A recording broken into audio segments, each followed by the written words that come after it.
Hi everyone, thank you so much for waiting and for coming out tonight. We're going to go ahead and get started. As soon as my other panelists get here, I'll introduce them, but I'm going to go ahead and talk for a minute and introduce the panelists that we have with us tonight. My name's Jamie Bloss. I'm an emerging technologies librarian, so that's why I'm presenting one of the more tech-oriented programs for the Morgan series. We also have our next program is going to be cybersecurity for your small business with Bob Kopich from Simplex IT. That's going to be on Monday, March 30th at 6:30 p.m. in this room. And now I'm going to introduce the two speakers I have with me now. So, Skylar Casey on the right and Casey Nichols opened their shop Junk Fiend Modern in July 2014. After about a year of hunting down unique vintage pieces for their mid-century inspired house, they realized they had a lot more than they could reasonably keep, so they decided to open an Etsy shop. They've used other platforms such as eBay, Instagram, and the Cleveland Flea to not only sell their items, but to meet and connect with shop owners and customers who love the same things that they do. Both Casey and Skylar are looking forward to a second year with Etsy and beyond. So I'm going to go ahead with my first question, and we can kind of have our other presenters weigh in when they get here. So would you first please elaborate on how you got started with Etsy and how you knew it was the right venue to sell your merchandise? Yeah, sure. So can everybody hear me okay? Okay, first go ahead. So basically what happened is can everybody raise their hand? Who's heard of Instagram, knows anything about Instagram? Okay, cool, awesome. Just want to know who I'm working with here. So when Instagram came out, I'm kind of like a tech nerd, so I was like really into it right away. I just had to get on it. And then I started looking for communities of people who were similar to me, and I found that I really liked all the people who were posting like mid-century stuff. And if you don't know what mid-century stuff is, it's stuff from the 50s, 60s, it could even be the 40s up to the 70s. It's just all kind of groovy kind of stuff. And I started finding lots of people on Instagram who were, post pictures of really groovy, cool looking stuff. And so I started following them, creating dialogues, all that kind of stuff. And then during that same time, Casey and I really started dating, and kind of from there, we just decided, hey, what should we do today? Well, let's go to a flea market and see what we find. And it was just kind of this organic process that kind of just went from there. What we ended up realizing, as Jamie discussed, is that we found way too much cool stuff that we just couldn't not buy, because we have to buy everything we see that's cool. And the prices around here, because not very many people know what this kind of stuff is worth, are very good. It's very inexpensive. All the stuff that you see up here was bought for less than $5. So, and for those of you who can't see it, feel free to come on up at some point, but there's a huge market when you can sell globally, and we figured that out over time. So then what we decided to do was to open up an Etsy shop, and Casey can talk about that because she was really the brains behind all of that. I was just kind of like selling stuff on Instagram. I really didn't know what I was doing, but Casey came in, so. Yeah, so we decided on Etsy because we had tried out eBay, and we wanted kind of a more upscale sort of marketplace for our items because we think they're pretty special, and eBay can kind of encompass anything. I mean, for anybody who's been on eBay, anything and everything's on there. So Etsy is more for crafts, handmade, and vintage items. So that's what we have. So we decided, okay, let's give Etsy a go. So it was my idea to kind of get the shop up and going, and Skylar was there to support me, and we kind of built it from the ground up. We didn't really know what we were doing. I did a lot of research prior to opening the shop to make sure we did it the right way. And when I say research, I read blogs, I read interviews, different forums of people online, and basically kind of gathered together everything, suggestions and tips from different people online who had experience with Etsy, and we went ahead and opened a shop. Okay, so I'm going to introduce the other two panelists who just got here. I have Erin on the right. Erin Thomas has been selling women's vintage clothing and accessories on Etsy since 2010. In 2012, she joined forces with another local Etsy seller, Cupcake and Cuddle Bunny, who had been active on Etsy since 2007. They changed the name to Redress Vintage Shop in 2013, specializing in plus-size vintage clothing. They now have a standalone website and brick-and-mortar store in Lakewood, selling both modern and vintage plus-size clothing. So that's Erin. And then I have Anna Fulmer with me on the right. Anna started her online shop, Picks and Pieces Vintage, 3 years ago. She thought it would be the perfect way to justify her love of thrifting without running the risk of becoming a hoarder. She always knew that she had an eye for spotting vintage clothes and decided to turn her hobby into her business. Since opening up in 2012, Picks and Pieces has been a fun side project. She's also a grad student, works in Cleveland Public Library System, and it has the potential to become a significant source of income for her. So what I was asking them is, would you just want to elaborate how you found Etsy, how you thought it was the right venue to sell your merchandise? Sure. Well, I started on Etsy because I was, broke, basically. I had a degree in English and couldn't find a job. I had 3 jobs and still no sense of financial control. So it was kind of just a way for me to take control over just a tiny aspect of my life in that way. I had been thrifting since middle school, so I always wanted to set up an online shop. I just never quite got around to it. And so when I decided I wanted to sell vintage clothes online, I found Etsy. And it was really great for me because I didn't know how to take pictures professionally. I didn't know basically how to use the internet except to check my email and to check Facebook. So I had no experience, and Etsy was just really easy because it was an existing platform. All I had to do was figure out how to take pictures, and it wasn't very expensive to get started. I just made an investment in myself and found all the stuff that I've been collecting for 15 years and started from there. I've been collecting vintage since about 5th grade. I started actually selling vintage after college when I had to start paying back those student loans, and I needed an extra source of income. But my job didn't really allow me to be able to work a second job, so I kind of had to figure it out. And I was like, wow, I have this insane vintage collection that I never even touch. Should probably just start selling it off. So I started doing that, and I had sold things on eBay previously, so I was a little bit familiar with the format. But things didn't really pick up until I started working with a friend of mine, like Jamie said, a few years ago. She was a more established seller. She was the first plus-size vintage seller on Etsy. Like, that wasn't even a thing that occurred to anyone until she did it. And we've actually managed to build a business out of that. We now have our own store in Lakewood, Ohio, so it's a pretty good example of where Etsy can take you. Great. Thank you, guys. So next I wanted to ask, how do you actually go about listing and describing an item, and how do you figure out its value since you're all sort of reselling things? Well, I kind of made a little checklist over here just so I wouldn't forget anything. But as far as figuring out the value of something, like most of us, I would say we probably go to the thrift stores. I haven't yet hit up any estate sales, but I'm sure they're a great way to get some stuff. But first, I asked myself, what would I pay for this item?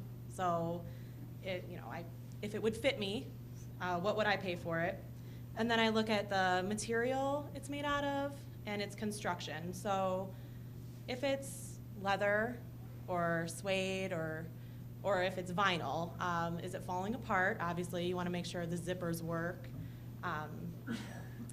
So another thing I look for when trying to date like vintage clothes would be, are the zippers made of metal or are they made of plastic? Is the tag worn out? Does it look new? Does it say made in USA? You probably have a pretty good chance that is an item that's over 20 years old. If it says made in China, probably not so much. So I look at also, when I'm figuring out the value, like how I'm going to price it, who's going to buy this? So I sell a lot of vintage lingerie, like corsets. So my market would be like someone who does burlesque, or I think about what time of year it is. Is it Halloween time? Am I gonna make this sale because it's a costume? And then I also look for like the classic items. Is this a leather purse? It never goes out of style. And then of course to value stuff, I'm sure what most of us do is we check out if someone else has it listed on Etsy or eBay, what they're selling it for. And then I always try and price mine a little bit lower so I can get the sale. And then another thing that I always think about is what size the item is. So if it is something that's larger, so say I'm selling a corset and it's a 38D, I'm gonna price it a little bit higher because I find 34A and 34B corsets all the time, but I never come across the larger sizes, so I will price it a little bit higher. I would say she literally covered everything. That's exactly what we do as well for vintage stuff. Obviously, the Etsy marketplace is also open to handmade items. One thing that we didn't really talk about is from this, my uncle is a welder, and so through his shop, and he's also like a kind of carpenter as well. So we've actually started selling some different furniture items on there as well, handmade new stuff, which has been really cool, and we've been pretty successful at it. And what I do from that is I kind of just look at the marketplace and I try to add a different design element to it. We make hairpin legs. I'm not sure how many people are familiar with those, but it's a really simple process of just bending a piece of metal and then sticking it on a bracket. And if you look at Etsy and you type in hairpin legs, there's literally 250 pages of hairpin legs because there's a lot of welders out there. So what I tried to do was kind of beat up on those guys a little bit and do things a little bit nicer. So my photos look much better than all the rest of those guys who are out in their shops most days of the week, because I'm not. And I priced those actually a little bit higher because my pictures are nicer, and I think they're worth it. And it's worked out pretty successfully that way too. So we found oftentimes that we'll list something and we'll go through this whole process of like, how much is this worth? Sometimes I don't even look and see what other people are selling it for. I just say, how much would someone I know pay for this? And I post it, and then it sells. And then I look, and there were items on there that were a lot less than that. And that plays into listing and tags and everything like that, and being more successful in terms of searches.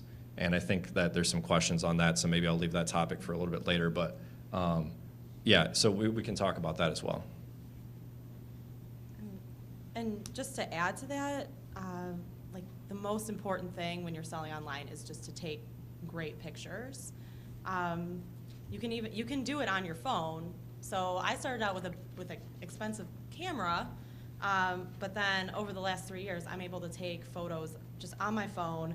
You could have something that's amazing. It's $1,000 1920s dress, but if people can't see what it looks like and they don't think that you took the time to take a great photo, they're not going to buy it. They're not going to pay you if they don't think that you're capable of taking a picture, basically. Can we ask one question? Yeah, go ahead. On eBay, you can go and see what things have sold for. Can you do that on Etsy? Not that I'm No. aware of. No, you can, and that's a really interesting thing about Etsy is you literally, once it sells, the price is kind of hidden forever, which makes it kind of difficult to figure stuff out sometimes. But luckily, there's usually something else that's on there too. So I think there is a website that you can sign up for, and I forget what the name of it is, something worth. Yeah, okay. So you can sign up for it and see what things have sold for in the past. That was called Worth Point.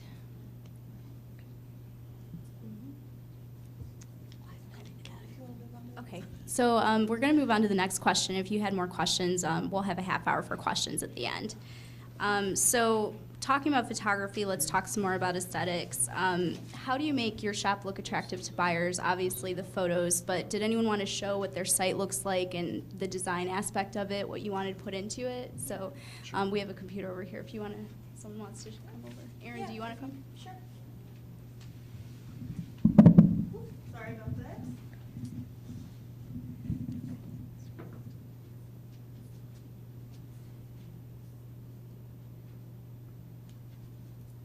Skylar and Casey, how do you photograph your items? Like what kind of camera do you use? How do you typically do that?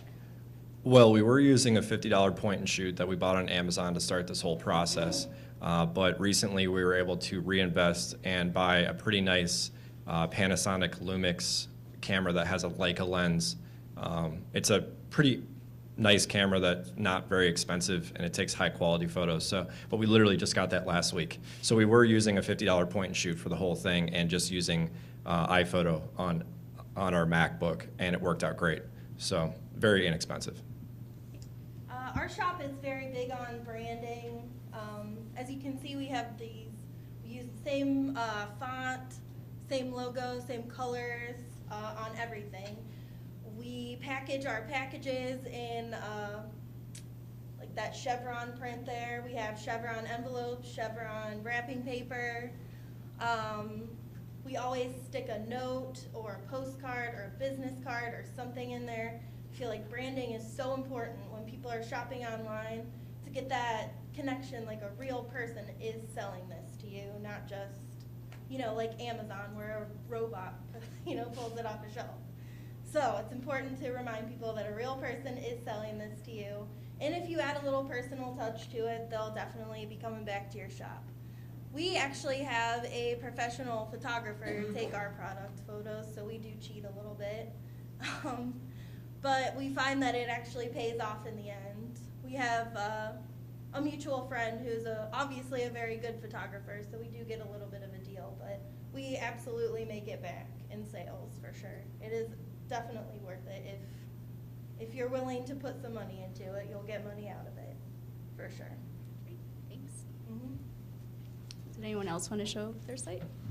Yeah. Yeah, we should.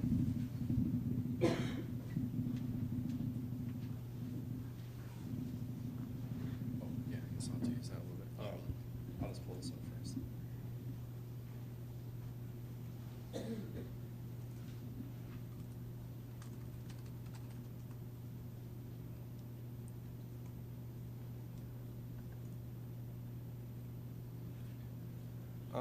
So let's stand like this. So this is our site, and I have to be honest with you. I really like everything that she was just saying about her site, and I think we want to do that in the future.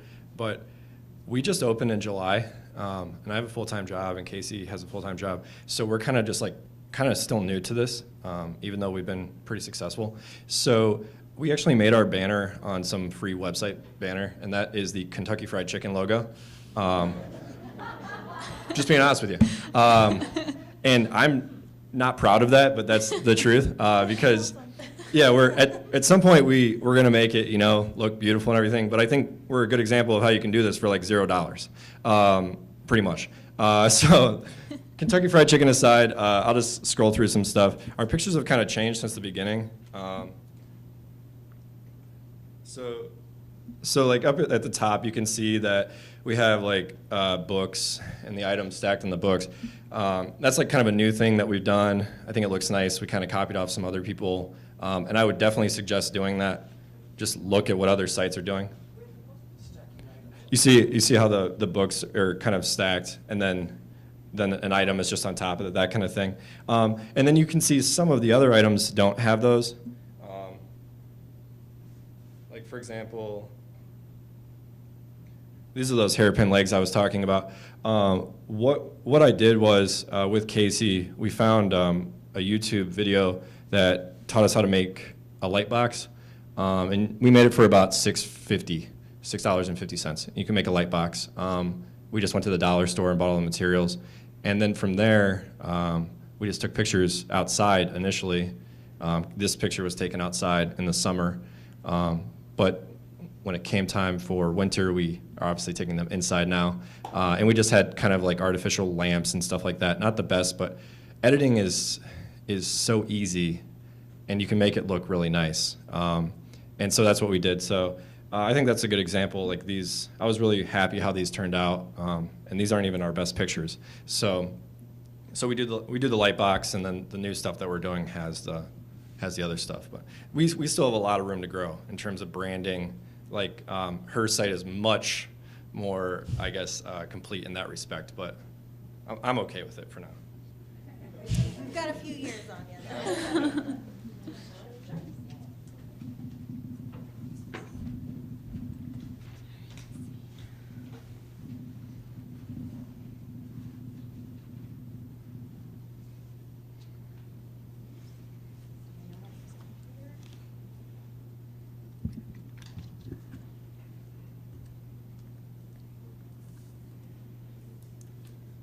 All right, so this is my shop. It's called Picks and Pieces. I tried to come up with a cutesy name for it and slightly regret that now, but I'm going to stick with it since all my business cards have it on there. So I think I'm pretty proud of my banner, which is actually from a photo I took. I enhanced it, played around with it a little bit. And then I just tried to work with what I have.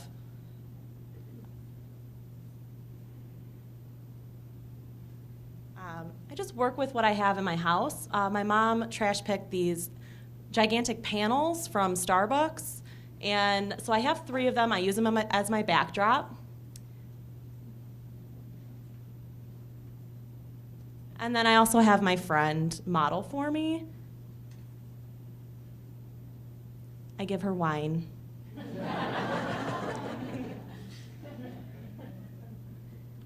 So she's just here. The skirt is the thing that I'm having her model. I actually brought it with me today. I brought a few things with me if you wanted to kind of take a look at them at the end. But I would say that the best-selling items on my site are, like I said, the vintage lingerie, corsets, bullet bras. I mean, you'd be surprised how quickly they go. So if you can find them at the thrift store, I would suggest that. And then just the last thing I wanted to add, just the most important thing for me is making sure that you use the natural sunlight. I did the light box.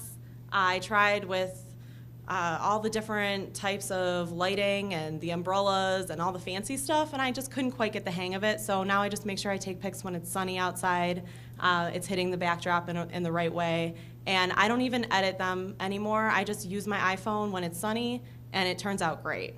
Well, it turns out okay. I don't want to toot my own horn or anything. That's a great picture. What are you Thank talking you. about? That's great. Wish my camera still. Okay, thank you guys so much. That was so informative. So next, can we talk about Etsy's policies and fees and all that not as fun stuff? What policies do you maintain for shipping, deliveries, things like that, and returns? And do you have your own option to create what you're going to do with that?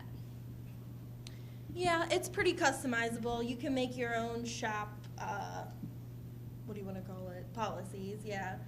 I will say that Etsy in recent years has been sort of slowly turning into eBay. They do allow factory-made goods now, so you got a lot of competition there. I will warn you. Yep, that's why you gotta bring it, because you have a lot of competition nowadays. So that's one of their policies that I don't enjoy. Other than that, you can make your own shipping and returns policies. For example, we do not take returns unless we have made a mistake in the listing. For example, if we looked over a hole in a dress, or if there's a faulty zipper, or we measured wrong, you can't just return the items to us for no reason, though. That's just our policy. You have 14 days to try it. If we made a mistake, you can return it. If not, you're stuck with it. We hope that you like it. But I think that you'll find on most of the sites on Etsy, it's a no returns policy. That is my official policy, but usually if someone has a problem with it, I'll take the return, or I'll issue a refund. So my official policy is no returns, but really, I I just go on a case-by-case basis and try and make people happy, because in the end, I spent like $2 on the item at the thrift store, so I'm not really losing that much money. I'm gaining people's trust. Yeah, I think we have similar policies. We don't accept returns. We did have an item break in shipping, so you do have to be careful with packaging and understanding that the U.S. Postal Service isn't always so nice all the time, so things can get damaged or broken in shipping. We had a ceramic whale that was an ashtray, and it was super cute, and the person who bought it sent us a picture, and it was in about 14 million pieces. So we decided we were going to refund her, and then we also told her that she could pick out anything else she liked in our shop, and we could send that to her, because customer service is super important to us, and we want to make sure that, one, if you're our customer, you are respected, first of all, and then two, that you return and buy something else with us. So definitely offering the utmost excellent customer service is one of our policies that we stick to. Great. Do you find that, what is common policies with paying freight or free freight? What are most of the stores doing? Can you elaborate a little bit on what you mean? Well, whether you pay the freight or the customer pays the freight. What I have, freight is significantly more than the product, so I've been rolling freight into the cost rather than charging an extra. I'm just wondering, is that wise? What do you have? What do you sell? I make water toys for kids. Okay. I've always found that if someone wants an item, they're pretty much going to pay what it takes to ship it. Shipping is kind of like an afterthought. That might not be true depending on who you're selling to, but we sell to a lot of people who have money, so they don't really care. I'm just being honest. They're looking at it and they're like, wow, I live in California and this item is 30 or 40% less than it would be in a shop down the road, so I'm going to buy it online. Even with the shipping, that might be $10 or $12 for whatever it is from Ohio. So I don't know, what's your average shipping cost? They vary. I have some things that are like $5. Others are odd shaped packages that'll be $15, $20. Yeah, I would just what I would recommend doing is if it's a lot, I always just put something in the description after everything else that we have. I just say something like, this might cost quite a bit to ship if you're far away or something like that. Please contact us ahead of time, and that usually seems to work out. I would not let shipping get in the way. I would always put whatever it's going to cost for it, and you kind of get used to how much it's going to cost. And you can go online and get all the quotes and everything through stamps.com or through FedEx, whatever you want to use. And I would not let shipping get in the way, because people want to pay, or they'll pay whatever it is. That's our experience. We've sold 98 things online since July. So. Do you charge freight for the customer? Well, it's actually on the listing on Etsy. It's just another section. So they don't actually. I mean, they can click on shipping and see how much shipping costs, but then they don't actually. It's not really factored into the cost until they go and click to buy it. Yeah. Right. That's just the price of the skirt, and then shipping would be whatever it is extra. So. I have a question. You said you're rolling the shipping costs into the cost of the item then? Yeah. Personally, I would say keep doing that, because free shipping sounds a lot better than a separate shipping cost to people. That's what I was wondering, is that what's more valuable, free shipping or a cheaper product? People love nothing more than those two words, trust me. Free shipping, yes. But it's not really free, because you put it in the price of your product. I don't know. As long as you're getting paid back for the shipping, I would say Yeah, I'd check them. it's a good tactic. It's a good tactic. In a similar vein, I know when I used to sell on eBay, I always felt pressured that I had to suddenly drop everything I was doing and get the shipping out the door. Do you have on there, it's like, you guys both have full-time jobs, that's me too. It's like, yeah, it might take me 3 days to get the You shipping. can put in your store policies that it might take you 2 to 3 business days to get everything out. I would definitely recommend saying that, because if somebody tries to email you and complain, you can say, it's right there in my shop policies, Oh, she was saying she feels pressure to get an item out immediately, but you know she has a full-time job. She can't always do that. So I said, just be safe. I would put it in the shop policies that it might take you 2 to 3 business days to get the shipping to those stuff. Well, when you do the listing, you tell how many days it takes you to get it out, and it shows up beside the shipping. You know, some things could take 1 to 3 days, some things could be 3 to 5, whatever. Mhm. But they will see it if they notice it. You can always point them in that direction if they have any complaints.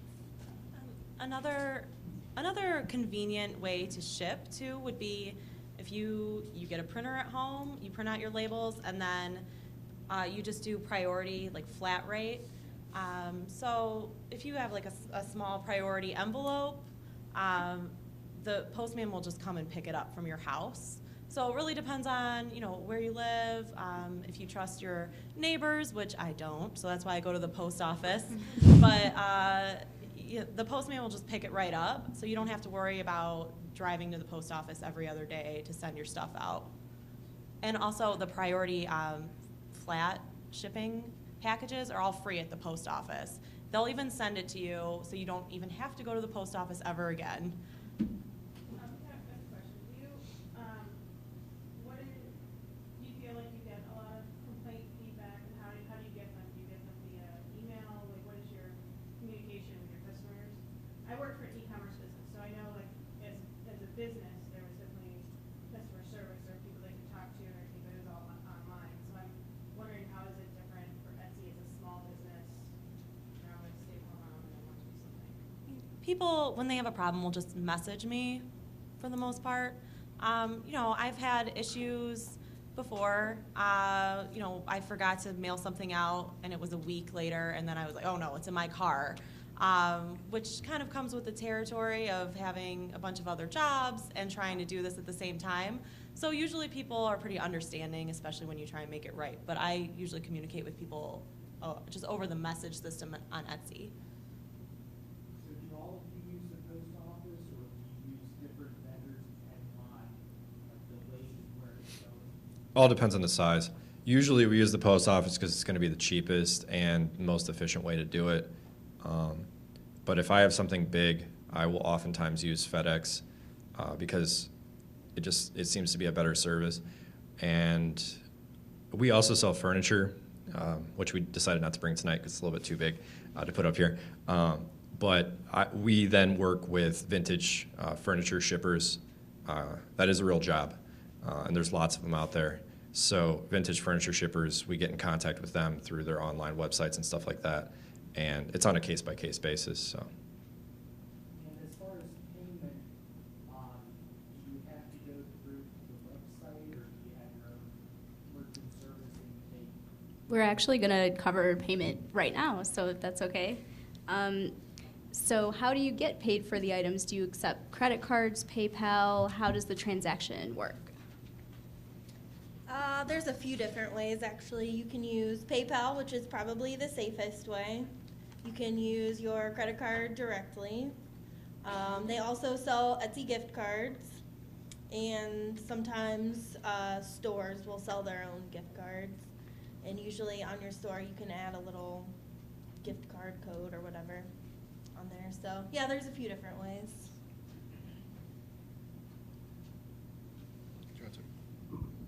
I was just gonna say, what I found is that when you allow people to check out with a credit card, it will take longer than a PayPal transaction. So it will take a couple days for the money to get posted or even start to be transferred into your bank account. So it's really up to you if you wanna wait those days to ship, in which case you should make it clear in your policies that you will not ship the item. Even if it says you ship every day, you're not going to ship the item until the funds are being transferred into your account. But PayPal is definitely the easiest way. All you need is an email address to be able to sign up for PayPal. And you can, I have a PayPal debit card, and it works just like any other debit card. So when I get money from my Etsy shop, I can use it right away too. Yeah, I mean, we have the exact same experience. When we first started, I just wanted to get paid via PayPal, so I only accepted PayPal. And about a month and a half before Christmas, I realized that a lot of people might have Etsy gift cards and you can't accept those if you only accept PayPal. So, and we also thought that we might be losing customers if people don't have PayPal. So now we accept everything, and I think it's the best way of going about doing it. There's also a function where you can accept electronic checks. I don't think we do that. I've never had one, but that's a function as well that you could use. Do they all take a similar percentage, whether it's PayPal or credit card, et cetera? Yeah. I think it's exactly the same percentage. It's like 2.7% or up to 3%, something in that range. The really nice thing about Etsy that no one has said, I just want to point out from eBay, is eBay takes 10% and then PayPal takes 3%. Whereas with Etsy, you have 20 cents for each item only, and then 3% with PayPal. So Etsy is definitely the way to sell. I've sold a lot of stuff on eBay and lost a lot of money to eBay. So I think Etsy is definitely the place to sell. Speaking of payments, what about sales tax? With the big laws and stuff, you guys collect sales tax on your? No comment. I'm just kidding. I'll let somebody else answer that question. We do in store and we have our own website outside of Etsy, so we do on our website and in our store, but Okay, so I won't something say they have anything else yet. automated into their checkout process. I think you have to specifically make it that way, yeah. Do they have technology that would tell you maybe annually, quarterly, monthly, what sort of income you've derived from your sales? Yeah, there is a shop stats portion of your website. It will tell you, you can choose how long you want to look at it. If it's sales in the last month, sales from all time. You can also see how many views you've had on your website per item, how many times people have viewed it.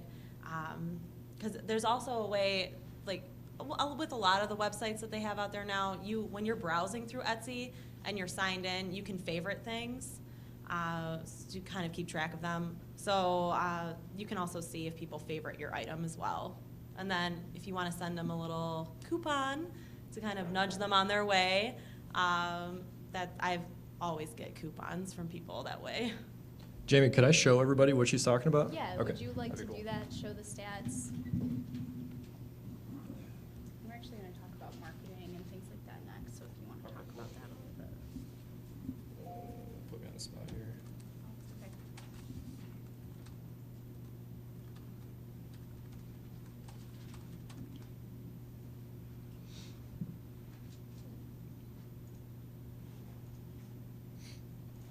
So, I'm just going to put this over here for a second. So what you're seeing right now is our dashboard, and I just want to let everybody know what this looks like. And this is just from today. So today we've had 106 views on our site. We've had 11 favorites and 2 orders. It's been a pretty decent day for us. If you look at shop activity, then everything comes up. This is all the favorites, and then we also have orders. And then if you click up here, I'm probably going too fast for everybody, my apologies, but if you click up here in stats, then you can see everything for the month. This month we've had 2,531 views, which is quite a few. We have a lot of views because a lot of different things that we'll talk about with marketing, but we also have a lot of views because there's a lot of people who are lonely and or bored at night who like to look at very beautiful things. And I'm one of those people as well. I'll put myself in that category of people who likes to look at beautiful things. So that's why we have a lot of views. And then our orders are here, our revenue is over here. And another cool feature is you can click on a map and you can see where people are looking at your items all across the world, which is really fun to do. Lots of people in Australia like to look at our stuff, so that's kind of cool. I'm probably taking up too much time, so I'll just go ahead and sit down. But I like this feature a lot. It's really cool to look at what everybody's looking at, and this gets really detailed. You can actually look at how people found your item. You can look at it all the way down to every single item. You can see every single click through how they found it. So it's really cool and really detailed. If you want to study it, I really like data, figuring out how things work and things like that. So it's really cool. Thank you. we're actually going to talk about marketing, search engine optimization, and social media strategies next. So how you get people to find out. Did you have a question regarding this? Fair payments, about the gift cards, does that work like that for you?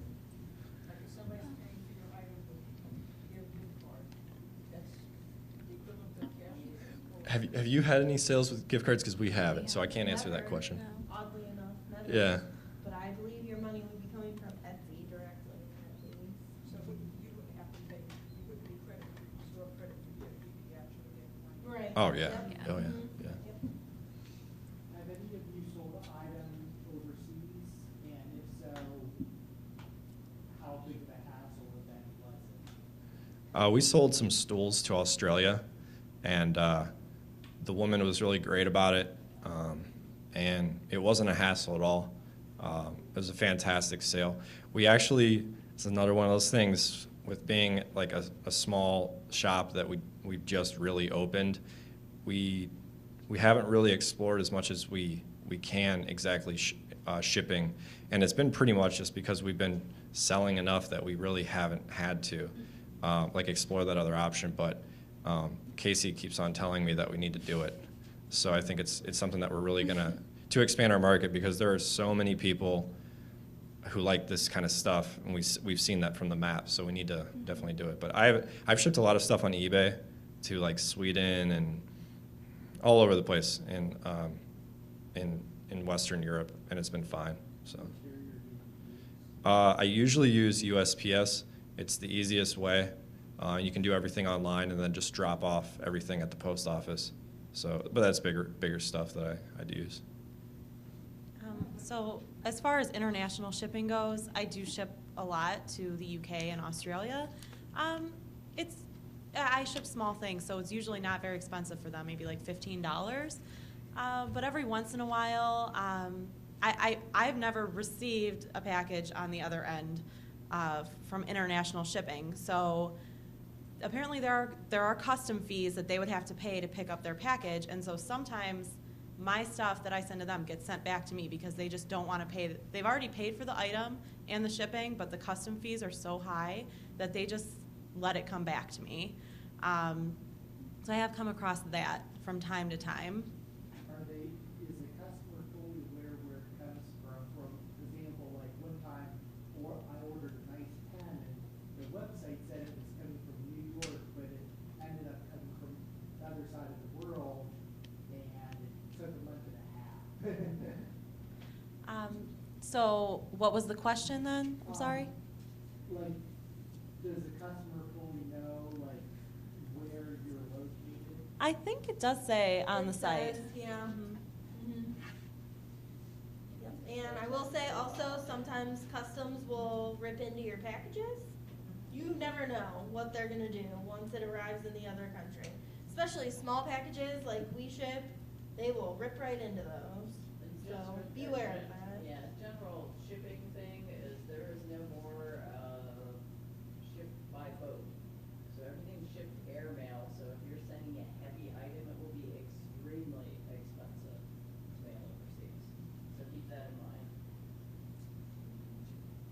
Okay. So you take insurance out of the items that you ship to pay for damage?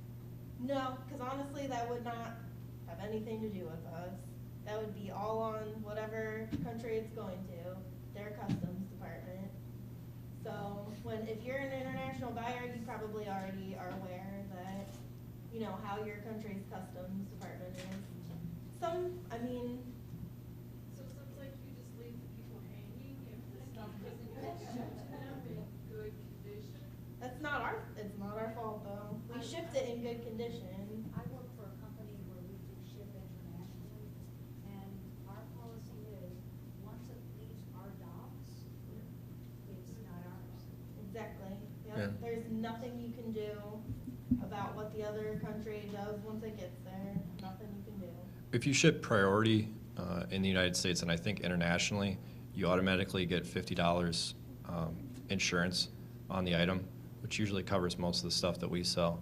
And then I offer insurance on anything for the customer if they want it insured in the full amount. It's usually relatively inexpensive. That's a better way to do business, you know. Yeah, I think so. But honestly, I definitely agree with what she's saying too. And I think there's a level of understanding on the part of the customer, or at least generally there should be, it's out of your control. There's only so much we can control. So that item you described that was I forgot what you said it was, but it broke into multiple pieces. You got reimbursed from the shipper, post office on that? No, it's just a cost that we had to eat, and thankfully it doesn't happen very much. But Because you could have used insurance, but the person didn't want to pay for it, or? well, it gets a little bit hairy, and to be honest, I didn't want to take the time to deal with it because it was only like $7 or $6 shipping. So I just didn't deal with it, and I just let it go, and we just ate the shipping cost. But I guess you could do that, and there's a claim system that you could go through. They will never refund you for it. Right? Yeah, I think she said they'll never refund you, and that's what I've heard. I've heard horror stories of just the post office. Their insurance it covers certain things, and somehow you pretty much never fall into that certain things category. I can't even tell you how many thousands of dollars USPS has cost us over the years. Wow. Just by losing packages, stuff like that. So that $50 shipping insurance that you just described really doesn't amount to real. Yeah, I guess it's a It nice sounds thought. nice, Yeah, yeah. it's a nice thought, but Yeah, I would say it's definitely more of a reassurance for the customer, because then, I mean, I would assume that they could go ahead and make the claim with their tracking number. But yeah, my experience with the post office has not always been great. I mean, most of the time you don't have to deal with this kind of stuff, and your package gets there, but you don't have many places to choose from. You have the post office, you have UPS, you have FedEx. And with UPS, I've consistently seen people just throw packages on my porch and, launch things across the yard. So, it's also on a case-by-case basis, too, of who's delivering your mail, let alone the company that's doing it. If you use FedEx, their claim process is very good. It's a little more expensive to ship, but they're very good about refunding the sellers so that we can refund buyers. That's good to know. Thank you. Okay, so we'll go back to shipping later if you have more questions on that. Casey, did you want to talk about search engine optimization and how you tag your items and things like that, and we can kind of talk about the marketing aspect? Sure, yeah. So for those of you who don't know, search engine optimization is super important for Etsy. It's how people find your shop and how they find your items. Once you've listed the item and you've done the photography, you've written the description, you will come to a section that's called tagging. And tagging is, how many characters you get? you get 12 or 12, right? 13. 13? Yeah, I think Yeah, 13. 12 or 13 tags. And so your tags are going to be short phrases that people are going to be typing into that search bar. So if they have something in mind that they want to buy, they need to look for it. They're going to think of, what phrase am I going to use to have this come up in the search results. So that's what your tags are going to be for, and you want to kind of think of your item in as many different perspectives as possible, because somebody might not search the same phrase as somebody else, but you want your item to still pop up in those results. So tagging is super important. Jamie, can I actually use that and show kind of how our items come up in searches? This next part's really cool. And while they're doing that, I'll just say, when you're online shopping, kind of pay attention to what you're typing in for the things that you're searching, and you'll get a better idea of how to do your own tags in your shop.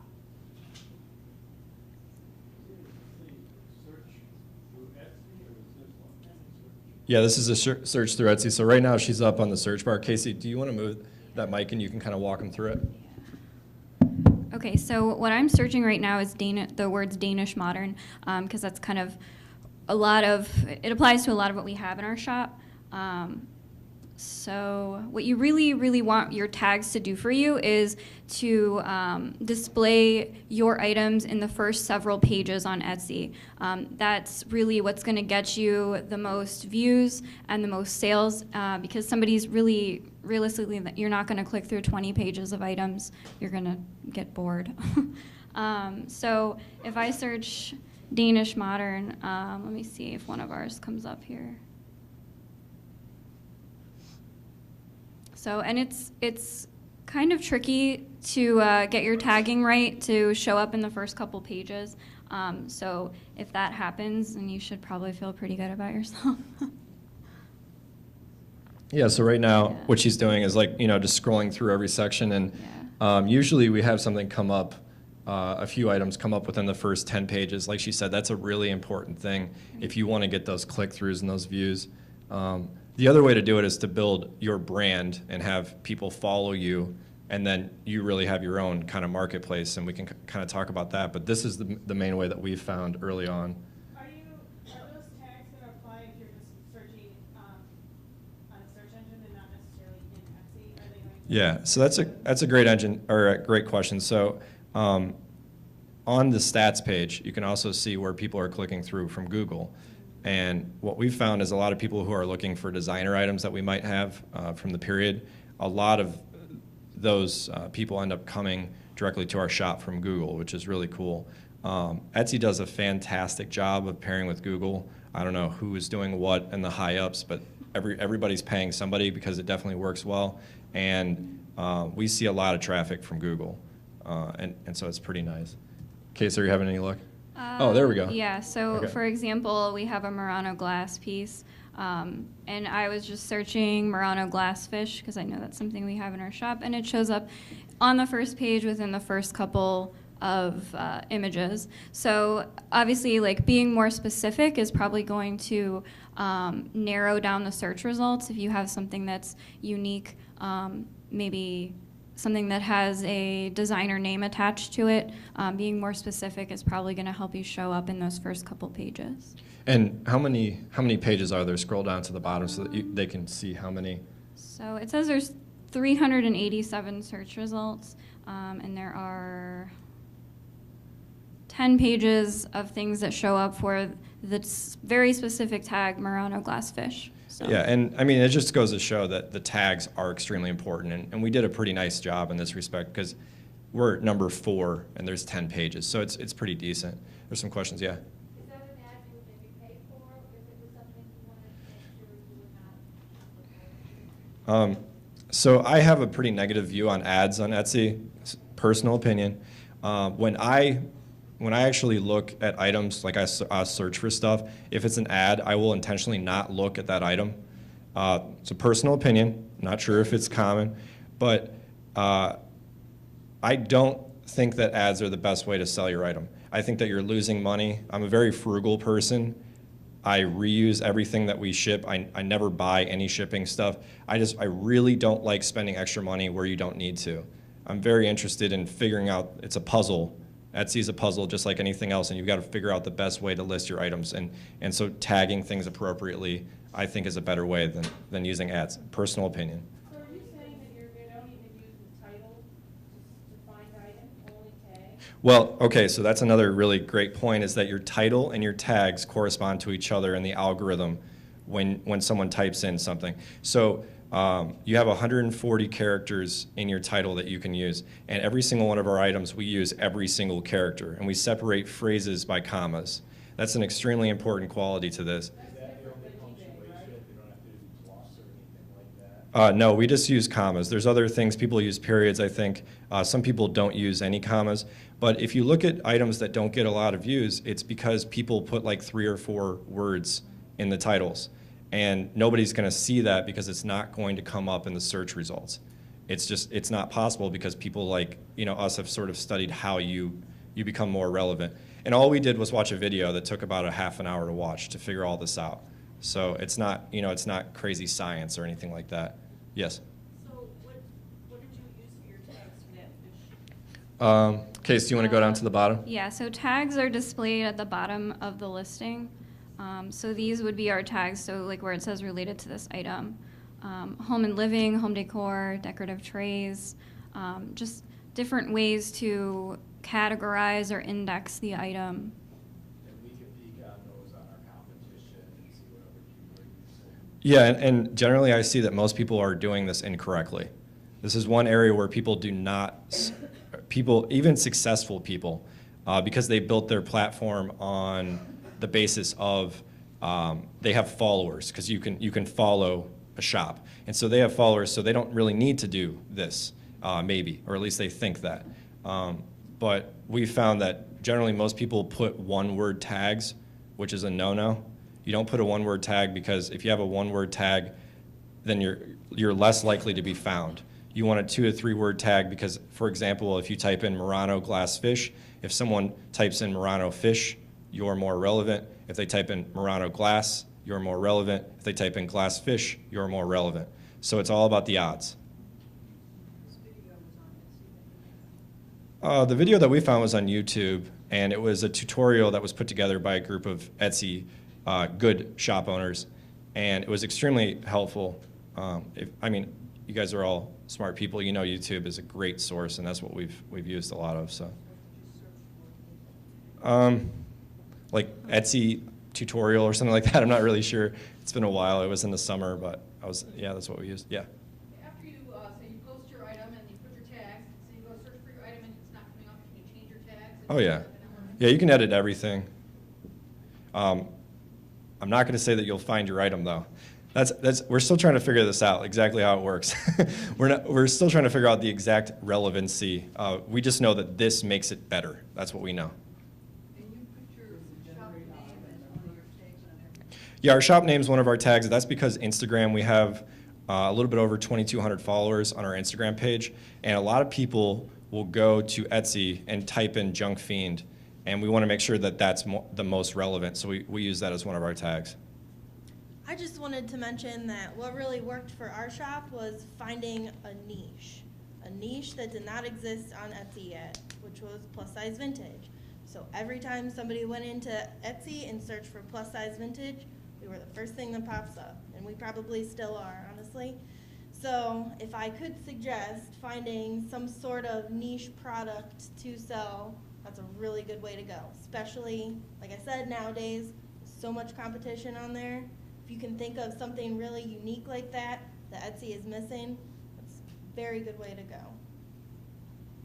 Just to kind of add to that, when I started out, I had this grand idea that I would have all different kinds of shop sections for like decorative items or, vintage plates and teacups and clothes. And then I just realized that, if I want to do that all, I can have separate shops.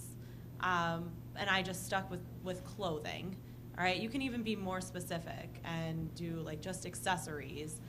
So don't make it too hard on yourself and like try and sell everything, because you don't want it to look like you're just going to a junk shop online or you're just going to a thrift shop online. You can find those elsewhere. I just discovered the AdWords version on Etsy. Is that the same thing as the ads you were talking about? I truthfully have no idea what that is. So I'm not sure what AdWords is. Do you guys know? About $1 a day to go toward elevating your. Oh yeah, okay, yeah, that's ads. Yeah, I guess that's ads. Yeah. And it's marked as ads. Mm-hmm. I have to agree with him that I personally never click on a sponsored item on Etsy though, too. And I feel like a lot of people feel the same way. So I think I agree. It's all in the tags in your title, just being descriptive as possible. On eBay, bidding, you have bidding on Etsy, or Nope, it's a flat cost. Yep. did someone say, well, I like your worker stool or whatever for $498, but I really cannot pay more than $450. You wouldn't respond to that, or what? Oh no, I always take conversations. You want to talk about what we did today? Yeah, we right before coming here, actually, we posted an item, and someone contacted us and asked if we could waive the shipping. It was like $5, and we said absolutely, and we made a sale. So Our main thing is we're always trying to make sales, whatever it takes. Most of the time, we have put such a high price on anything that we have on there that there's always room. We would never advertise that, but there's always room. Etsy, is a classic for having stuff that's just the prices you can get for stuff are really great, and you really can't get it. You couldn't get that price somewhere else.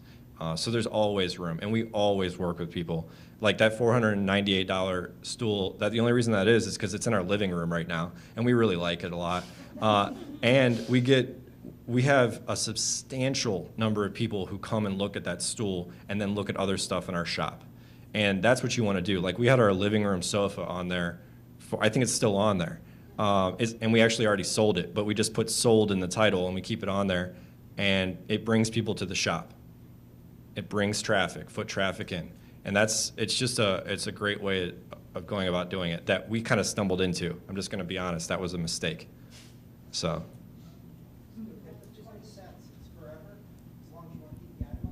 Well, there is an expiration date, and then once it expires, it'll let you know it's expiring through email, and then you can actually go in and renew the item, and it costs another 20 cents. Do you know it's? I want to say it's like, isn't it 90 days?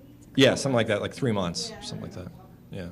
But you can go, if you need to edit something, you can go in and edit something, and it's not going to be 20 cents every time. You know, if you need to make adjustments and revise a listing, it's just going to be 20 cents when you list it.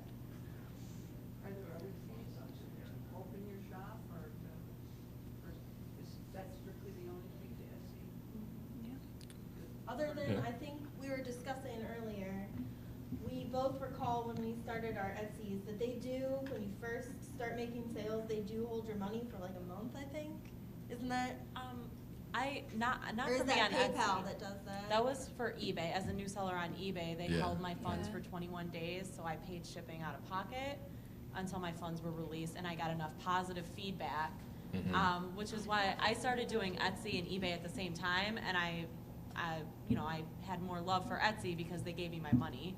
It's been a while. I thought they Yeah. did that too. I don't think so. Yeah, it's They been a might- while. They used Yeah. to. They might, They if may. things have changed. They I don't You know. might have answered this, but is there a monthly fee for a store? No. eBay is Right. I mean, Etsy is the way to go. eBay, we won't get into that, but it's not the best. Yeah. To be honest though, that is why they are starting to allow the factory-made items, because they're only making 20 cents an item. They're about to be a publicly traded company, so they gotta have something.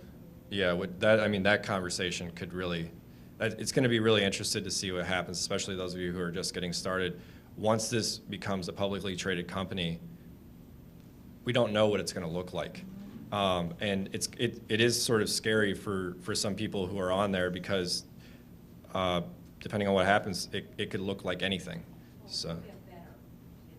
LinkedIn has gotten so much better since it's been a publicly traded company because the users demand it and shareholders do too. I hope that's what happens. But I don't know who it will get better for.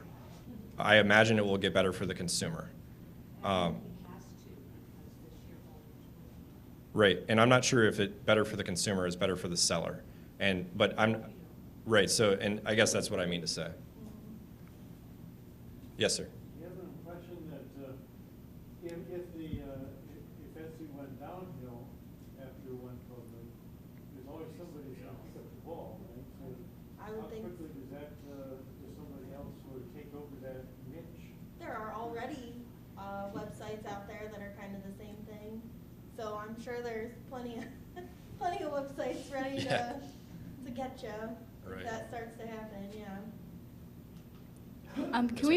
Can we just talk about the social media marketing aspect for a minute? yeah. We'll have plenty of time for questions. So, Erin, did you want to talk about? I know all of you are on Instagram and things like that. Erin, do you want to talk first about what types of social media marketing strategies you use? Oh boy. Well, it's a little bit different for us because we sell primarily nowadays through our standalone web store and through our actual physical store. So, so it is a little bit different just because of that. We have, like, I don't know, 7,000 followers on Instagram maybe, and that's just from constantly posting, constantly hashtagging things. We've done contests where we've given away an item. If you follow us, tag friends, stuff like that. So I think contests are a really good way to get followers, but you gotta actually have good content to keep those people so they don't just unfollow you as soon as the contest is over. Yeah, like I said before, I think for us, the Instagram was just kind of this organic thing that happened over time. You continue to gain followers through posting good items. Every single time we post something on Etsy, we immediately post it to Instagram. We let our followers know, hey, look at our new item. We never post a price. It's an incentive to go look at the rest of the items or the rest of the pictures and look at the item description, things like that. We always point people in the direction of the Etsy so we get more click-throughs. They might see something they didn't see before. They might have a better idea of the shop and end up buying something. So Instagram has been extremely successful for us. It's completely free, and it's been extremely successful in building our little small business for sure. And we don't have a Facebook presence or anything like that. We just do mostly Instagram. We do it all. We're omnipresent on the internet. How many hours a week do you work for? It's a labor of love, right? Yeah, I just, honestly, it's whenever I can. Whenever I have some extra time and, or when it's nice and sunny, I want to take some photos, or it's half price Monday at the thrift store. So I definitely could do a better job of keeping track of how and when I work on my shop. But happy? You happy? Are you Oh, am I happy? with it? Yeah, I'm happy Would you with. rather be working full-time or doing this? Well, I do work full-time and go to school, so this is still a side project.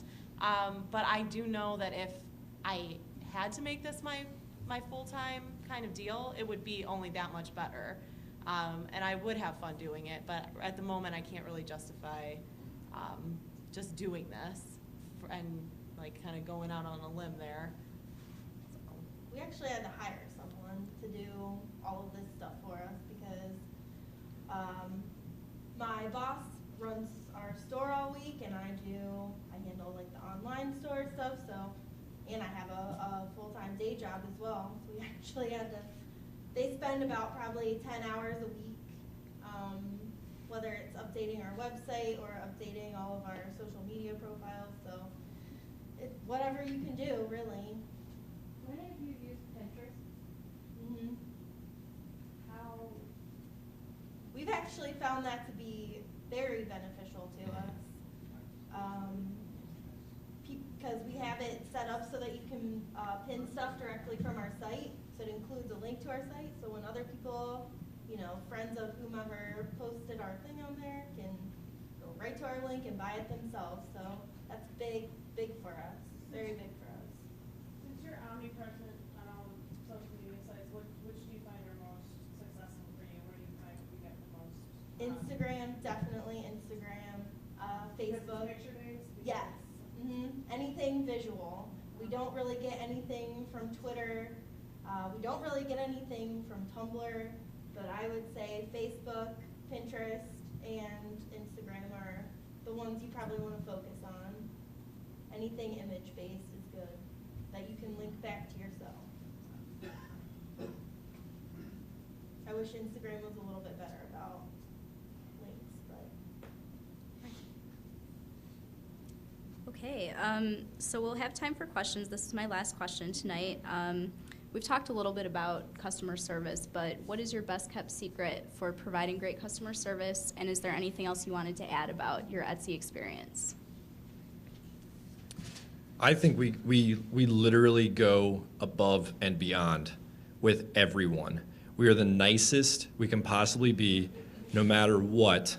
Even if they ask extremely dumb questions, we are the nicest we can possibly be because it's just always worked. Imagine a scenario where you go into an actual brick and mortar shop and you ask a dumb question and someone says something back to you that's sort of rude or mean. You're not ever going to come back. And we're all different, and so sometimes we say different things that maybe we could have thought a little bit more before we asked a question like that. But providing extremely good customer service has gotten us so many sales that we would have never gotten. Just going out on a limb for people just doing different things. It is the difference. And we're really good about answering questions right away because we have the apps on our phones, Casey and I, and we've discussed, like, because I'm a teacher during the day, so I obviously can't just answer a message on my phone, sort of busy. So Casey usually does that during the day if she can, or we just do it when we can. But what I find with questions that people have is if you don't answer right away, a lot of times with the type of stuff that we have, they'll just find somebody else who had it for a lower price or who wants and can answer them right away, and they'll never contact you back. So the faster that you can answer them back, the better chance you have of selling the item. That's what we found. I gotta say, he's right. That is the #1 complaint that I hear from people, not about our shop, because we are always available, but about other shops. People get very, very upset when someone does not immediately get back to them. So I guess that's definitely something to think about. That's something that you might want to put into your shop policies too. Like, I may not be able to answer my messages right away, just so that they aren't infuriated with you. Also, just as far as good customer service, I know a lot of times people will ask to reserve an item, to hold it for a couple days. There's really you could deactivate it, I guess, so no one else could buy it. But I always just put like reserved in the tag and then give them a couple days to come back and pay for the item. And hopefully no one else will, sneak around and buy it, which it has happened in the past, and then you just have to kind of figure out a way to make both people happy. But yeah, I like to reserve items for people who request that. I also want to go back to my little point about including some little personal touch in there. It's another good way to show people that you actually do care about what you're doing. Cannot recommend like a short handwritten note enough. Like even just a thank you is good. Yeah, we usually always include one of our business cards. I write a little note on the back. We also include a little like coupon code. So if you buy something from us, we'll include the coupon code. And also, like if you leave feedback for us, we give you an additional coupon code to come back and buy something else from us for a discount. So.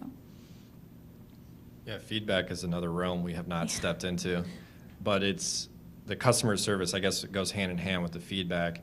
Is if you have a dialogue with someone in conversation, generally they're going to give you feedback. But feedback is also really tough because there's a lot of users out there who rarely use it. They might have found you through Google and they set up an account so they can buy that item with you. And you look at people's sales and they might have like 1,000 sales, the really good shops, 2,000, 3,000 sales, but then they have like 700 feedback. So all of those other people that you subtract from that have not actually left them feedback. And so that's something that Casey and I discussed a lot. How do we get people to leave us feedback? This coupon code is a nice incentive, 15% off if you leave a piece of feedback. And we started doing that since Christmas, right? Yeah. And we've seen a lot more. When someone's looking at your item, what contact information, if any, can they see? Like, do you have your email, phone number, or? I think on Etsy it's just through the messaging system on there, unless you yourself put your personal email on there. Pretty sure that's the only way they can get a hold of you, is through the Etsy website. Do most of you put that information or no? We don't. We just use the Etsy messaging system. And did you say it comes through on the app on your phone though, so you get it immediately? Yeah, everything, you can set up your notifications on your phone, so if someone messages you, it automatically will show up on your phone. And the Etsy app is what we primarily use, except for when we're posting. And there's also a really nice cha-ching sound when someone comes and buys something in your shop. So Yeah, Jamie heard that earlier. Actually, we sold something when we first got here. It went off on my phone, and it's kind of like this addictive thing. You're kind of like, you hear that cha-ching, and it's a validation. Do you get any demographic information on your shoppers on Etsy? I think it's just the location. Right. Yeah. What other marketing do you do besides the social media, maybe branding in the sense that you're putting your brand in your box when you ship it? We don't. Advertising wise, you mean? And anything. Honestly, we've tried advertising before, and we find that it's just not worth the money. We would rather, put that money into growing our following ourselves, I guess. So, unfortunately, I have not found that magic place that brings us all kinds of business. I'll tell you, since I worked for an e-commerce business, like SEO, yeah, you can pay for ads and because you have in a bigger market, you have specific people you're competing against. But if you're talking about just the SEO, just the learning about SEO and how you tag things and how that is so worth the research because that's gonna drive people to the front of the Google page. It's gonna drive your stuff to the front of that. I used to sell advertising space, and one thing that's interesting about our generation is that if we're sold something without realizing that we're sold it, it's so much easier than looking at an ad. I used to sell a college advertising space for the Daily Kent Stater, and I sort of sometimes felt kind of bad about the space that I was selling to my clients because a lot of people just don't look at it. And Instagram is this really nice kind of in-between thing where you can sell stuff to people without them realizing that you're selling it to them. Because they follow you because your stuff looks nice and it's pretty or they're interested in it, that kind of thing, but they really don't.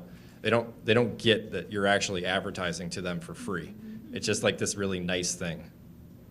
Do you capture customers' email or do any type of email campaigns? We do not.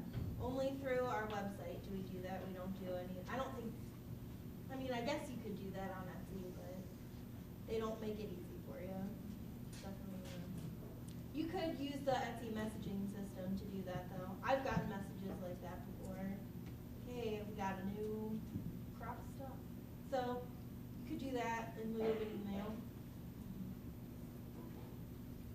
I'm not familiar with Pinterest and Instagram. They're all free and you use all three at the same time. You want to talk about it? Etsy and Pinterest and Instagram. Okay, so Instagram, for example, is an app on your phone. You can download it, and it's mainly image sharing. So you will have an account, and your account will be simply the images that you share. So a lot of people use their smartphones to take those photos that they share, and then Instagram makes it really easy to upload and to edit those photos. So you'll see a lot of photos on Instagram that look like professional photography, and a lot of times that is because they're heavily edited to look pretty, which is great if you're trying to advertise for your shop. People want to look at beautiful images, and you can follow these different accounts. So every day if you open up your Instagram, there is a scrolling feed, and it is endless, continual photos, images that you've selected to follow. So you won't necessarily have to look at anything you don't want to look at. You can unfollow anyone at any time. All photos, it's kind of neat. You can double click on them, and that means you're favoriting them, you're liking them. So the more likes a photo gets, the more popular and the well received it is. So it's only by telephone, you can't use Instagram on your computer? You don't have, You can view photos, but it's not as user-friendly as just doing it on a phone. The Instagram website is, I don't know why it's not better. Yeah. It's just, you can't post anything to your Instagram from a computer, only through a phone. But you can view Instagram. and then Pinterest then is, It's like it's almost like a pin board, but on your computer. Say you see a picture you like in real life, you would stick that on your mood board, your whatever, your cork board. It's kind of like that, but you could sell on from the Pinterest then? Or I'm sorry? you could sell from there?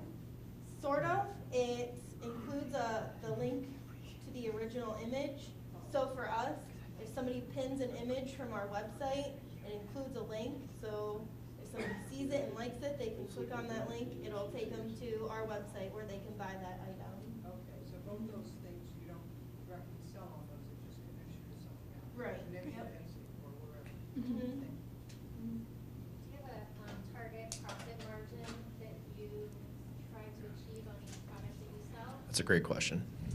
It's For us, it's always at least 3 times whatever we paid for it. What we factor in is generally it's always more. Our goal, like I said before, is to buy things as low as possible and sell them for as much as possible. I think that should be anyone's goal. If it's really special and you know it's going to bring traffic, you might want to pay some more money for it. But in our experience, that's what we do. How much detail do you give the condition? For vintage items, it's extremely necessary to give as much detail as possible, and both in the way that you take the photos and the listing itself. The condition is vital because it's the difference between someone giving you positive feedback or negative feedback. We're always just as honest as possible. Like, for example, this brass horse right here is very beautiful. It's also got a little bit of condition issue because it's got a nice patina to it. We just consider how we can say things in a very nice sounding positive way. Instead of saying that this has oxidization, or however you say that word, and it's green in some spots, we say that it has a nice, brilliant patina. And we also alert them to look at our pictures which show that brilliant patina. And we also let them know that we don't clean anything unless it's dirty. Like, you could polish this obviously, but we don't do that because we appreciate the vintage patina of the piece. Yeah, you'll quickly learn what words sound better to describe an item. So if you have a leather vest, you don't want to be like this beat up leather vest. You would say distressed leather, something that makes it seem a little bit more hip. Do you think that having more items, like you all seem like you have a lot of items, I have 11, is that going to affect how searchable my 11 items are individually versus yours? Do you think they reward you for having more stuff? I've always heard that people, and I guess I'm the same way as a shopper, if I see that you have 100, 200 things in your shop, that really, it catches my eye. I'll be spending more time there, not just because you have so much stuff, but because, it seems like you're a little bit more legit, I guess, than just having 10 things listed. So when I started, I was doing one at a time, and then I quickly realized I should have just drafted all of my listings, published them all at the same time, so all of a sudden I had a presence. Do you feel the same way when you're looking at something handmade, like when you personally are shopping for something that someone made as opposed to something that's a resale? Do you still look for that quantity? I mean, I don't think you can expect somebody that's, producing something on their own to have 200 items. Does that give less credibility? I mean, I don't like to just look at one page on a shop or see like 10 things listed. I like to be able to browse through a lot of stuff. That's just me personally. I'm not gonna lie, we use our Etsy to direct people to our website at this point. So we have about a dozen items on there, really nice photographed items, very unique stuff. We include, like, if you wanna see more, check out our website. So that's not really how you're supposed to use Etsy, but that's how we use it nowadays. So they just click on a link right on Etsy and it bounces It's, them? we put one in the description of our shop, so they can see more items that way. To go off of your initial question, I think it's really important that you realize that a lot of people will never actually see your shop. They'll search for an item, they'll click on the item, they'll buy that item, and they'll never look at the rest of your shop. So, but a lot of people also will look at your shop. So there's kind of these two different arenas. I personally don't care how many items someone has in your shop. To answer your original question, though, I think it's really important that you realize that logistically you have a better chance of people seeing your shop and your items if you have more items. Mm-hmm. It just makes sense, numbers-wise, that you'll have a higher percentage of people coming in if you have more items. But 11 items is not bad if you have your SEOs down and you can create foot traffic in your shop. There was a moment in time in our Etsy where we were hot, where we couldn't keep enough items in our shop. We had, our goal was 30 items to keep in the shop because that seemed like a nice number. But we were selling too quickly. We really couldn't keep up with the demand, which is a really nice problem to have. But yeah, to answer your question, I think 11 at the beginning is fine, and as you go through, you might start developing new ideas about other things that you want to sell, and it'll just continue from there. Yeah, well, since I'm hand making browse it, but nobody's gonna order the same key twice. Right. Right. Right. Another thing, your concern, and I'm sorry to since I'm a listener, but I'm also a marketer, is that, no, thank you. Okay, good. Is that if you're making handmade children's water toys as a convenience, get party packs that you can sell, buy en masse and then sell at a discount as an idea for that person. They're gonna buy party goods, so as a peripheral. Demographics, do you know the age of gender of the people? We don't. No, we don't. I think they will only tell you the location. I don't think they, you know what, do they even ask that when you set up your Etsy account? No. I don't think so. They might when it's publicly traded, though. Yeah, yeah, yes. You had said that you link now to your site. Mhm. So I don't know Etsy enough to know, do you have an option to set up your shop to like kind of network? Okay, you guys all, I don't know if you know each other or not know each other, but if you're not in the same genre, obviously, of product, that you might recommend your friend's shop or something like that, as a way to drive traffic back and forth from like her shop or your shop or all Definitely. A thing that people like to do is say, if you buy something from my shop, I will give you a discount code for my friend's shop, and vice versa. So yeah, people definitely do that, for sure. And how is that, like, how do you see that? You can, I guess it's not anymore, but you can put that, when someone's looking at your shop, the first thing they see is your banner, and then right below it is your shop description. Generally, if somebody's looking at your shop, they're gonna wanna read that, and people will put it in there. But yeah, that definitely happens, that cross promotion, for sure. How important is the name of your shop, do you think? I mean, you mentioned that a lot of people will never see your shop, Right. just deny it. But is it a traffic driver, the name of the shop, or? I mean, I think to some extent you want the name of your shop to indicate what your products are. Right. But beyond that, I think the more creative you can be, the better. Our name of our shop kind of developed from the fact that my initial Instagram handle was Junk Fiend, which is a silly name. And then I just decided, well, since we're kind of just doing this sporadically, I'll just make it Junk Fiend Modder, because that just kind of makes sense, and that's how people will probably end up searching. So. Yes. I'm in the process of setting up an Etsy shop, and I found a really nice thing I thought I'd pass along, is that, I looked on Etsy for banners, and there's all these artists that sell beautiful banners that do all kinds of wonderful things, so instead of, bothering with a free one from Google, just shop on it at a very reasonable. I paid I've done that, yeah. That was the high end, they go for $5 to $20, and they're gorgeous. Thanks for that idea. We might actually do that so we can get rid of the Kentucky Fried Chicken. I did that when I had a blog. I did that. I bought a beautiful template for like $50. It was great. I highly recommend that, definitely, if you can't make your own.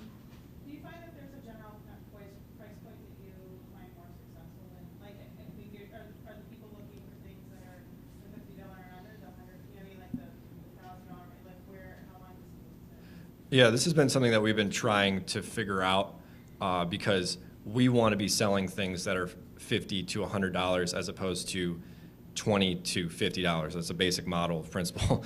But we find that generally we sell things that are between $15 and $50 on a more general basis because it just seems more expendable. But like I said, we're trying to figure out ways that we can sell things at a higher price. That's always our goal. You mentioned at least 3 times the price, but that's before shipping. You try to sell items 3 times more than what you pay. Oh yeah, we don't. Plus the shipping. At least for us, because of the type of items that we sell, we don't worry about shipping. If shipping's $15, it's $15. It's just whatever it is. And that's just, I think that's from our experience, that's what we found. People are willing to pay it. If someone is like, man, shipping's outrageous, they'll let us know. And maybe we're losing customers, but at this point, we're selling enough per month that we aren't really concerned about that. Do you ever hear much like abandoned carts bought and then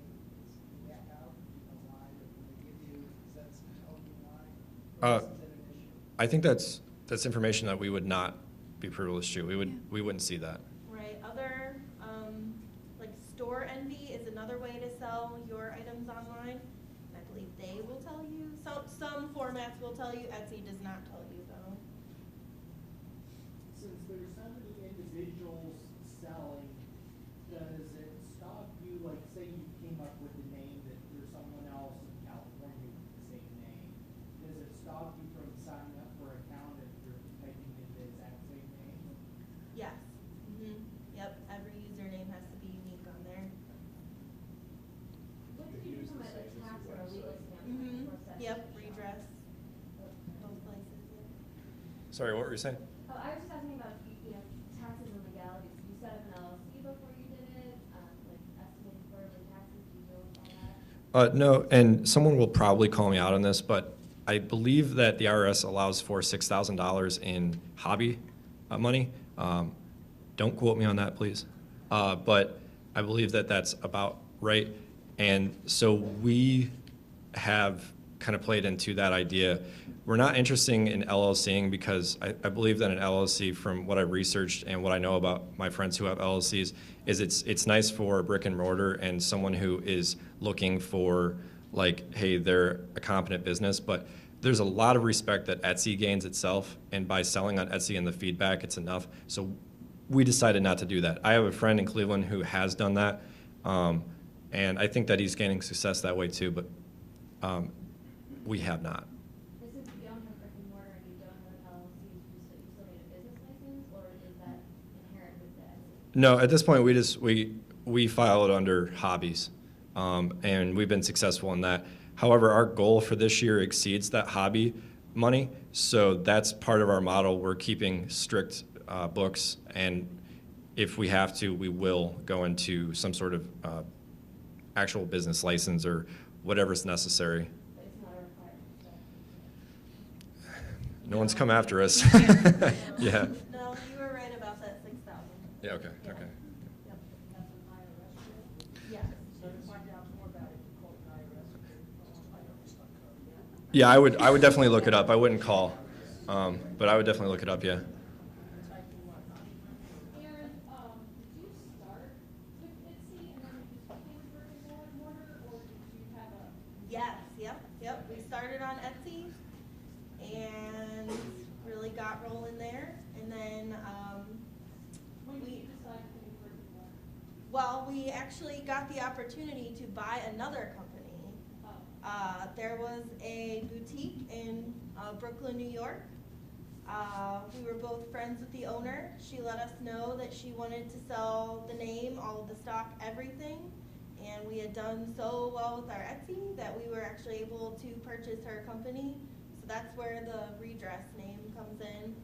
So, pretty awesome, right? How much money did you have to make before you decided to be brick and mortar? Good question. That's a good question.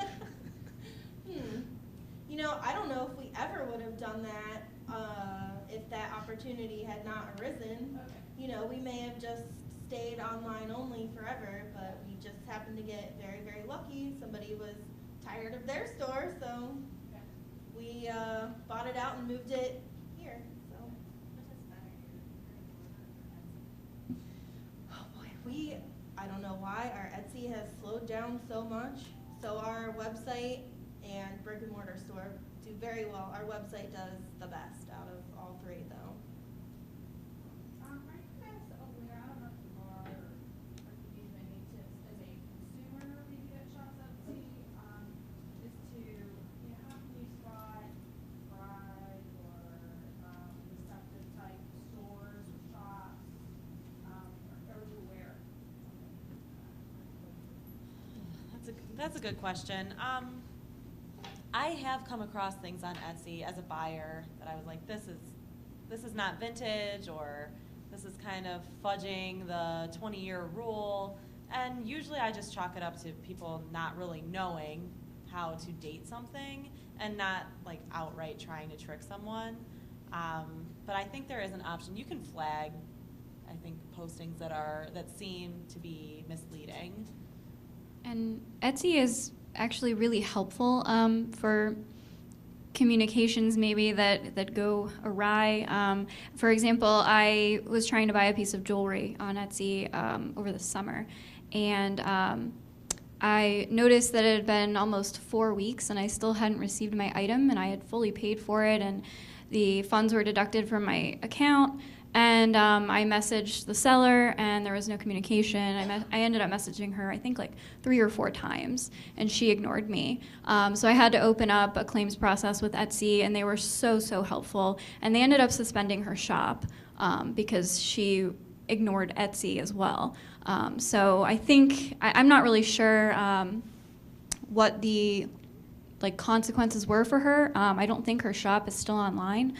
But I do know that it was resolved, my money was refunded to me, and I really didn't get much explanation other than that. I did leave her bad feedback, so. Yeah, Etsy will also suspend your shop if you don't pay your fees.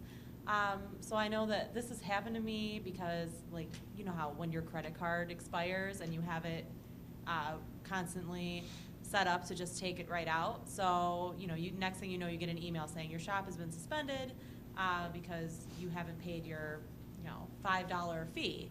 But then, as soon as you sort it out, it's really quick. They don't make you wait really long to get it back online. Maybe like a day or two. How long does it take to set up your site? A day, a week, a month? How much time do you put into it? I guess that depends on how many items you have, really. Say someone starting out, let's say 20 items. That could take you a day or two with the photographing and the measuring and, making each individual listing. It could take a while. Yeah, and I'm sorry, I didn't mean to cut you off. I was just gonna say, it's probably a weekend project. Yeah, we just helped in a couple start a new Etsy, and they were kind of new to it, and they're not so technology friendly. And I was sort of talking with him last week, and he said, this is a lot of work. This is actually work. And I said, yeah, it is. When you go to list your first item, it might take you about an hour to list one item at the beginning, especially if it takes you a long time to type, or you're not sure of what category it's under. Etsy asks you a lot of questions.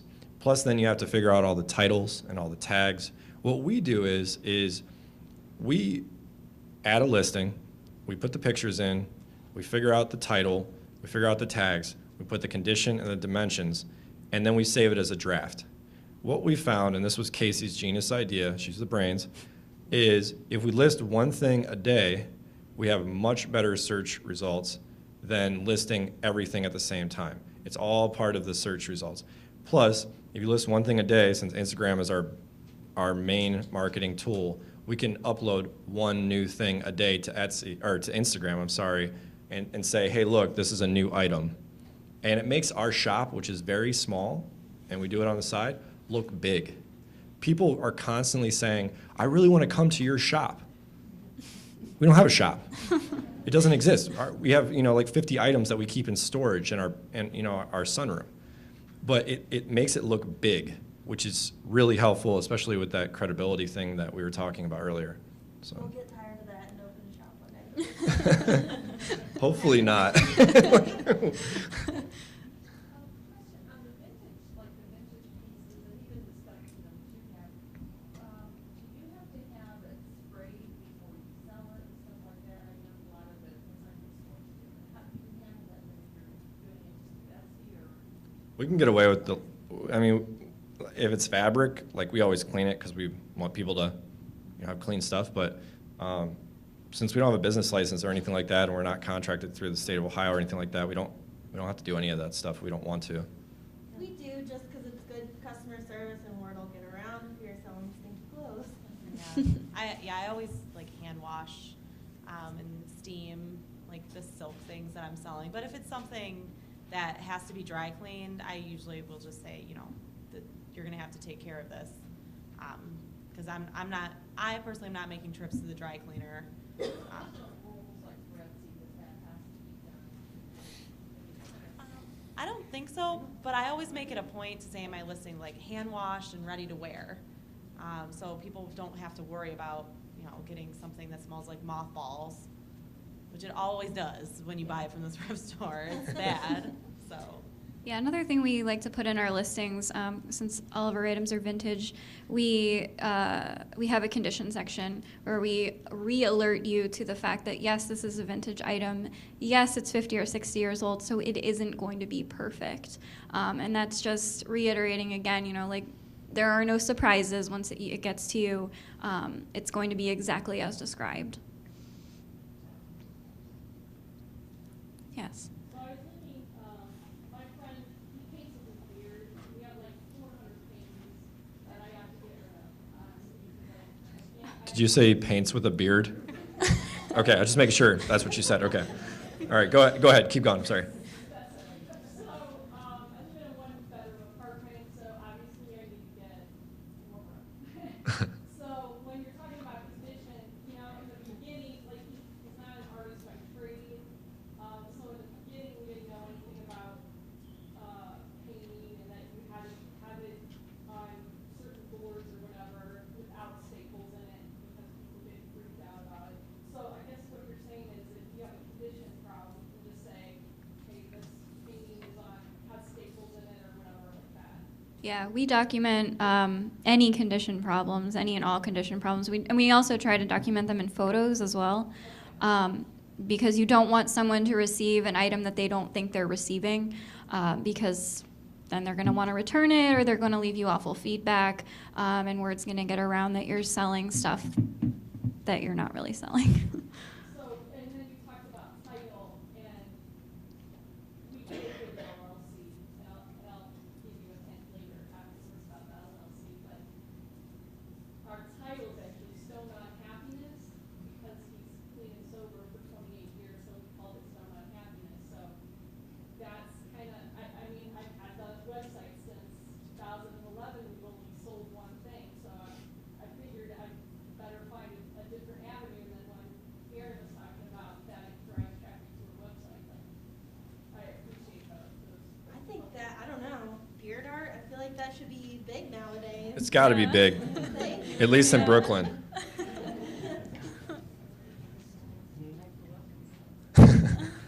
Okay, do we have one more question? Go ahead. At what point when a customer is purchasing something, do they know what the shipping will be? They pick it and they say that they put it in their cart. Jamie, can you do me a favor and just click on our first item there? We'll show you. It's really simple. If you click and then if you scroll down just a little bit, Jamie, and you see it says shipping and policies, and you just click on that and it tells you the shipping. And actually, you know what? I did this from my phone while we were here just before it started, and I actually clicked on the wrong thing. So right now it says that there's no shipping. Oh, no, there it is. Oh, we had to put it in our post. I just typed in a zip code. Oh, okay, and there it we go, tells okay. me how much it costs to ship to me.